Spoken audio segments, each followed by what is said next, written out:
The massive recall of airbags is bringing back recent unpleasant memories of the GM ignition switch scandal, where companies and regulators failed to pull dangerous cars off the road. In this case, the Japanese airbag maker Takata is recalling 34 million cars, and some are questioning if U.S. regulators are moving fast enough this time around. Joining us now is the car coach, Lauren Fix, a nationally recognized auto expert and our friend on Arise Xchange. Lauren, good to talk to you again. How are you doing?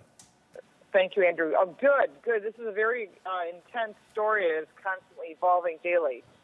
Yeah, it really is. The recall is now up to $34 million. So the first question is, because most people have not heard of Takata, you don't read the name on the side of the airbags, is first the government getting out the information, and is Takata getting out the information, and is the automakers getting out the information about what cars need to be recalled? We all have cars. I don't know if I need to bring mine in. Right. That's the whole thing. People aren't really sure. And one of the things you can do is go to safercar.gov. That's one place to go. A lot of other websites like Carfax is putting it out, Auto Trader, Edmunds, Car Square.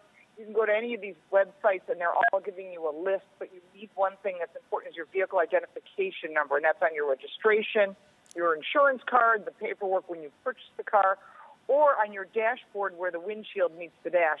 That's what makes your car specific to whether it's under this recall or not. It's certainly not something to say, well, I'll do it next week or the week after. You need to be on this now. Right away. And I should correct myself. It's 34 million cars that are being recalled. A lot of cars here.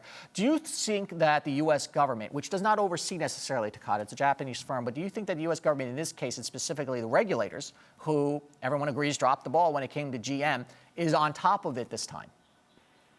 Yeah, we have a new administrator. We had no administrator at the time, and Anthony Fox was kind of filling in, and he did the best he could with a half of a staff. But now we have Mark Rosekind. He's very heavy-handed, and he was tired of Takata pushing back, saying it was regional, when in reality it was a national recall, not just for driver's side airbags, but passenger side airbags for these 33.8 million And cars. you mentioned regional. The argument initially was that they were subject to moisture issues, so they were going to recall cars in the South. And now the idea is it's a national problem.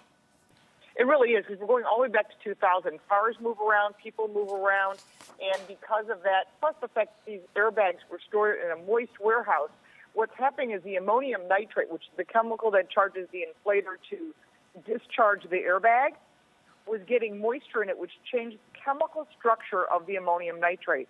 And therefore, it was discharging that much stronger and that much quicker than what was designed for originally.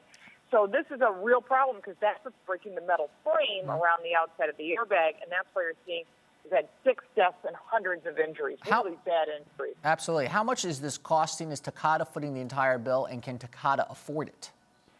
Well, that just came up today, actually. It's very interesting. Takata can't afford it. They're a huge corporation, and their number one customer is Honda. Now, Honda's already starting to look elsewhere for airbags for the 2015 and 2014. They've already started getting another supplier, but the manufacturers are having to foot the bill for the part being installed, so they've got a labor problem. And so what they're doing is they're going to other suppliers, and this has not been reported anywhere else but here on Arise. Other suppliers are going to have to help foot the bill, even though they have nothing to do with this airbag. Other airbag suppliers? No, there's not other airbags, but if you're a tire supplier and you're buying a tire at a certain price, they want a lower price, as they say. Everybody's going to pay for this.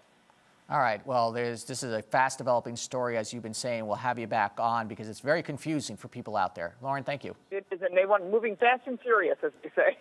Lauren Fix, the car coach.